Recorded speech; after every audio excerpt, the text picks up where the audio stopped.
I think men perceive sexual harassment as the exact act of having sex with a lady without her willingness. Yes, but ideally that's not what it really is.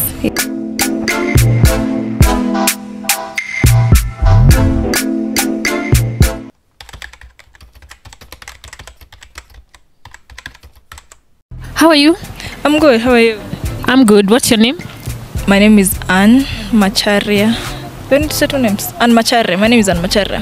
Okay, that's okay. What about yours? Meryl. So today we are talking about sexual harassment and women. What is sexual harassment according to you? According to me, sexual harassment is anything that the woman or a girl doesn't consent to. If you hug me and I don't consent to that, you are harassing me. If you touch me and I don't want you to touch me, you're harassing me. So yeah, that is what it is to me. What about you? It's any unconsented sexual activity. Okay. I can't say I have been sexually harassed because I know how to keep my boundaries. If I don't want to hug you, if I don't want to touch you, I'll keep my distance and tell you, nah, we ain't doing this. So I don't think I have. But I'm sure there are so many ladies there who they didn't want something, they didn't want to be touched. But no, this other gender inakuja tu. And then inawashika, so yeah. Mm-hmm. And what about you? What are some of the ways that you call sexual harassment maybe you've experienced? I can't say that maybe there is also verbal sexual harassment that we keep out of the picture, and that's common. It's really common. Then maybe some are just easy kwa streets, the ones that we turn a blind eye to, the catcalling and the like. Yeah, hizo maybe hapa tu kwa streets, ukipanda gari mtu anakushika and you're like, it's normal, yeah, something like that. Aha. So in the, I know this section of, this section of Nairobi belongs to a certain university, let me not name it. And we've seen a lot of, the people we've spoken to have brought up this thing whereby they are sexually harassed verbally. Is it something that happens often? Yeah, I think, okay. Has it happened to me? No. Has it happened to people that I know? Yes. Because let me give an example.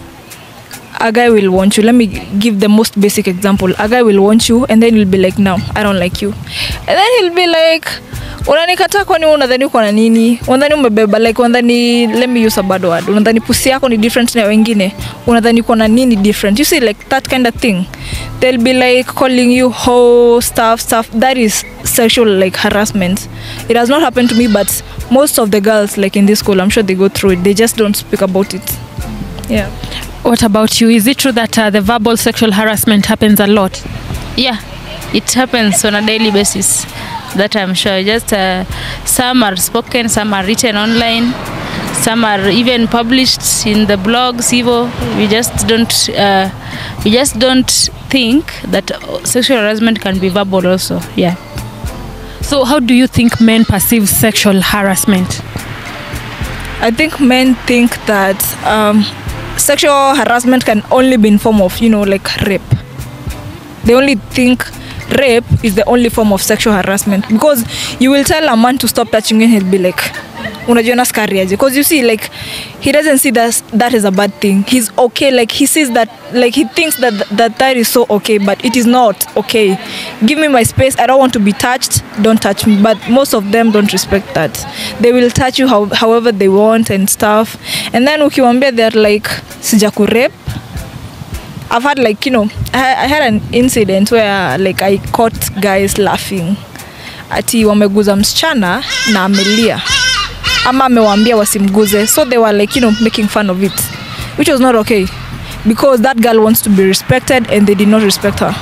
Yeah, so I think the one thing that is coming clear is that the men don't know the difference between sexual assault and sexual harassment, because rape is classified under sexual assault.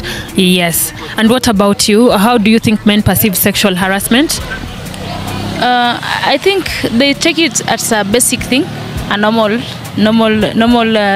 way of life. They're like, we've normalized maybe just easy huggings, nini.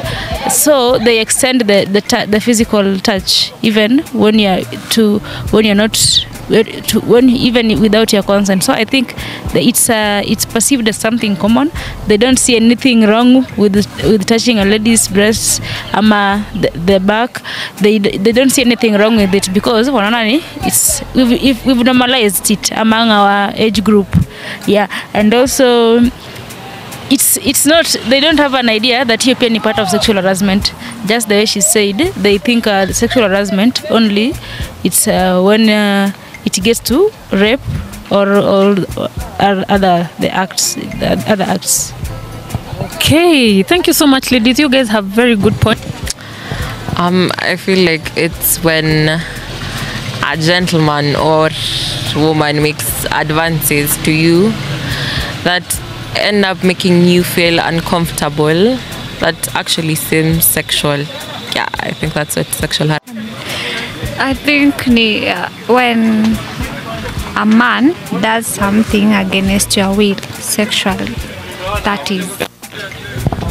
Okay, so what are the incidences in which una feel like you've been sexually harassed as a lady? I'm getting catcalls on the street. I'm getting branded for probably what I wear.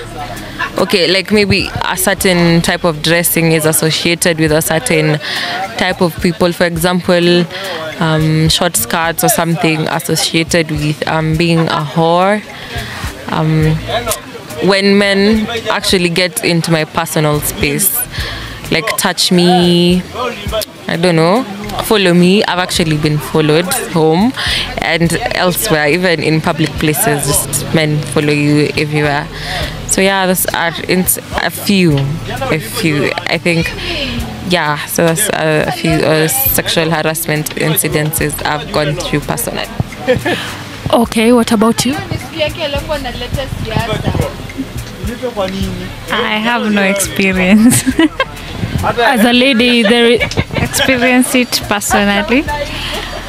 But what I can say, what she has said, being followed, it's so annoying, especially if you have already refused. You know, when you have been called but you have refused, it's good for the man to respect that.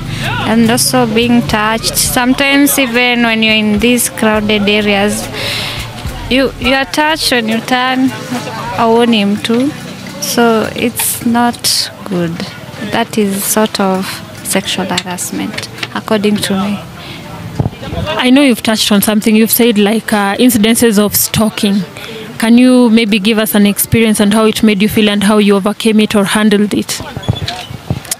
I don't know. There's so many, I actually can't touch on one. Probably a guy has followed me home.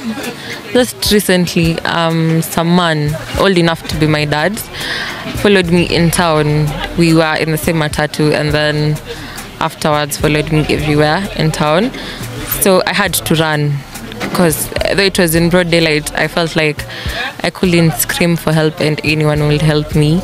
So I literally had to run away from him at that time. Yeah. Okay, thank you for telling us that. Wow, okay. So let me go to this one. How do you think men perceive sexual harassment? As a really small thing, you know. I don't think they see how much it hurts people in the long run, because you don't forget these things not only in your life, and you end up developing phobias even for people in your family who will probably never ever do that to you but are doing that. So you end up hating men, not just hating them because of something all of them did, but a vast majority could probably do something that make you fear them. So probably not want to settle down in future because you never know what will happen. Yeah, and just fear for your life every single time, every single day. Yeah. Okay, then how do you think men perceive sexual harassment? They take it lightly, like to them it's okay. They do it. Some do it out of peer pressure, especially these young, let's say youth. They take it lightly. It's out of like ni kujibamba too, but to us it has an impact. Yeah, so to them, kwao si big deal. These minor things, kwao si big deal. But when it goes to the extremes like rape, that's when they take it seriously.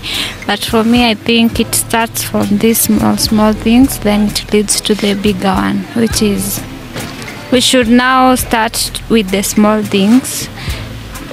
We cut them from there. You cut the tree from the roots. Yeah. Okay, guys, thank you so much.